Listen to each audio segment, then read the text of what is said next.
Hei alle sammen. Landslagspausen er over. På lørdag spiller vi hjemme mot Gladbach. Med deres støtte vil vi tilbake på vinnersporet. Das war Norwegisch.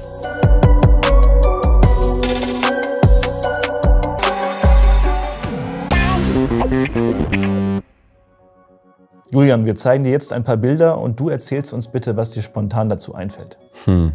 Heimat, ja. Was sehen wir da? Das ist das Zentrum, von wo ich herkomme, Hillingdal. Was sieht man da? Ich glaube, meine Grundschule rechts. Ja. Stadion siehst du ein bisschen Hintergrund rechts. Sieht schon klein aus. Aber wenn du klein bist, ist es nicht klein. Eine Fußballstadt eigentlich, ja. Viele Kumpels, die auch gut sind. Mein Cousin zum Beispiel ist auch Profi. Wir sind 5, die Profis sind 6. 5, 6, die Profis sind. Auch bei der Nationalmannschaft ein paar. Von daher, ja, kleine Fußballstadt mit 7.000, 8.000 Einwohnern. Ja. Jung und viel Dampf in mir drin.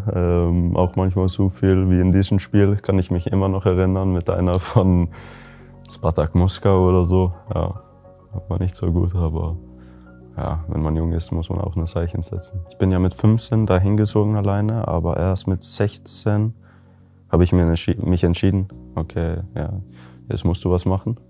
Dann habe ich gesagt, ja, dann setze ich auf Fußball und dann ging eigentlich wirklich schnell. Ein halbes Jahr später habe ich mein Debüt bekommen. Viking Stavanger, Erstliga Norwegen und von daher langsam aber sicher nach oben. Ja. Familie, Freunde, Oma, Mutter, hier in Dortmund. Ja. Ich bin ja früh ausgezogen, deswegen verbringe ich viel Zeit alleine. Also ich bin ja auch schnell erwachsen, aber trotzdem meinen Eltern, mein Oma, Opa, ja, war ich immer daran verbunden. Die sind immer zum Spielen gekommen und da, obwohl ich nicht so oft zu Hause bin, ist das schön, dass die mich besuchen. Ja, mal was anderes, ne? So sieht normalerweise nicht mein Urlaub aus, aber war schön, eine Woche. Ja. Stolzer Moment, hektische Tage, nicht euphorisch, aber du hast so einen extra Kick, ne? Dass später dich einholst, aber dann hast du auch ein Spiel in 2 Tagen. 2, 3 Tagen danach.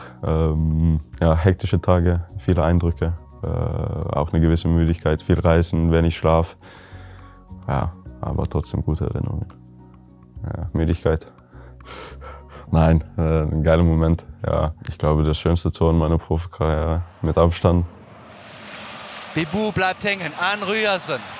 Ryerson treibt den Ball nach vorne. Ryerson, was hat er für eine Kraft? Wie nimmt er das mit? Ryerson an 2 Mann vorbei. Ryerson ist durch. Ryerson ist durch. Ryerson, Ryerson, Tor! Tor! Tor! Tor! Was für ein Solo von Julian Ryerson! Das müsst ihr euch anschauen. Ihr müsst euch diese Szene anschauen. Ich bin ein bisschen so in mich, weißt du, das kommt nicht alles von außen zu mir. Ja, dauert ein bisschen, bevor man das so wirklich realisiert.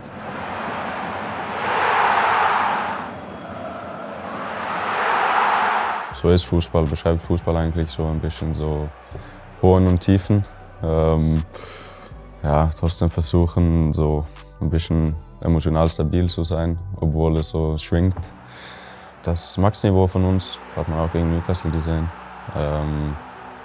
Ja, daran anknüpfen, diese Leistung öfter zu bringen, konstanter zu bringen. Obwohl das letzte Spiel nicht gut war, muss man versuchen, die Stimmung hochzuhalten, gut zu halten. Das bringt nicht, wenn man zu negativ ist. Man muss versuchen, positiv zu werden, obwohl man merkt ja schon, dass wir nicht zufrieden ist mit wie es ist. Aber trotzdem muss man gute Laune haben, das hilft uns weiter. Ich will immer besser werden, von daher sage ich, obwohl ich weiß, dass es eigentlich okay bis gut ist, dann sage ich immer okay, weil ich weiß, dass ich mehr in mir habe und ja, muss an mich arbeiten.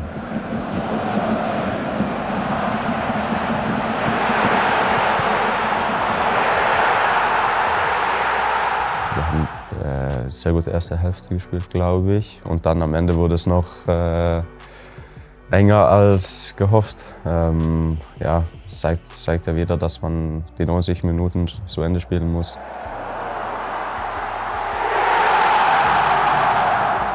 Ich freue mich immer auf ein Heimspiel. Das ist ja immer besonders. Aber ich freue mich wieder, 3 Punkte zu bekommen. Das ist das Ziel, das ja, das wollen wir und sehr wichtig, dass die Fans auf unsere Seite zu bekommen. Dann, ja, wir sind ja eigentlich eine Macht zu Hause und das spürt man auch auf dem Feld, wenn die hinter uns stehen. Dann frieren manchmal den Gegner, spürt man auch. Ja, von daher ist es toll.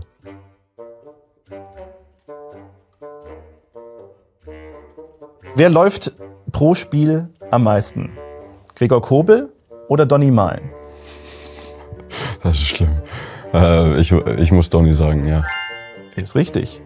Wer läuft pro Spiel am meisten? Donny Malen oder Julian Riasson? Dann ich. Auch richtig. Julian Riasson oder Emre Can? Immer noch ich. Richtig. Julian Riasson oder Marco Reus? Ich. Auch richtig. Julian Riasson oder Marcel Sabitzer? Um ein bisschen bodenständig zu wirken, dann sage ich Sabitzer. Das ist falsch. Du bist Ja, mit Abstand schade. der Meiste. Schade. Wer hat mehr Treffer bei Google? Okay. Julian Riasson oder Julian Brandt? Julian Brandt. Julian Brandt oder Niklas Süle? Ah, Niki. Nein? Julian Auch Brandt. Mit Abstand. Okay. Wer hat bislang mehr Fouls begangen? nicht? Okay. Gregor Kobel oder Marcel Sabitzer? Sabitzer? Richtig. Marcel Sabitzer oder Youssoufa Moukoko? Sabi. Richtig. Youssoufa Moukoko oder Julian Riasson? Ich. Stimmt auch. Julian Riasson oder Mats Hummels? Matt. Nope. Du bist es tatsächlich. Du führst auch in der Kategorie. Ich weiß nicht, ob es gut ist. Flott at dere var med. Her er det svart-gule kampoppsettet fra helga.